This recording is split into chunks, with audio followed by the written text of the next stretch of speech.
د قانونو لوټ کوونکو ته د ملا برادر تازه او سخت اخطار راغی. جزئیات همدلته وګورئ او چینل سبسکرایب کړئ.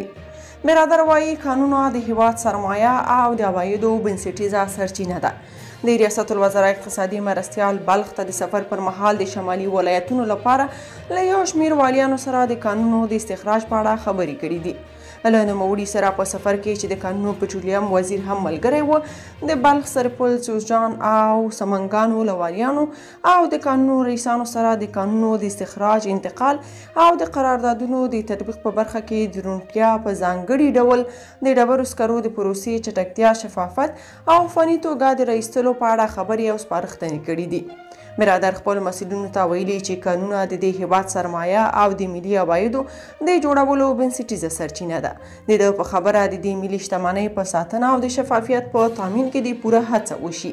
دغه راز یې خپلو امنیتي مسؤلینو ته سپارښتنه کړې چې په اړوند ولایتونو کې د کورنیو بهرنیو قراردادیانو امنیت ته پوره پاملرنه وکړي.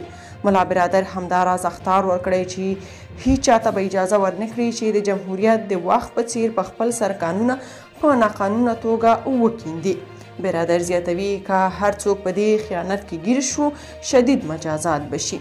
بلخوا مالی وزارت د مالی زیاتوالي په اړه د یو شمېر هټیوالو شکایت بې اساسه بولي او وایي د اسلامي امارت له بیا واکمنېدو وروسته په هیڅ ډول مالیه کې لوړوالی نه ده راغلی.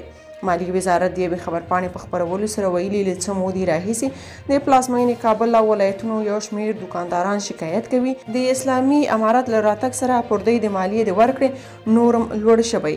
د مالی وزارت د مالیې د لوړېدو په اړه د خلکو ادعاوې په کلکه رد کړي.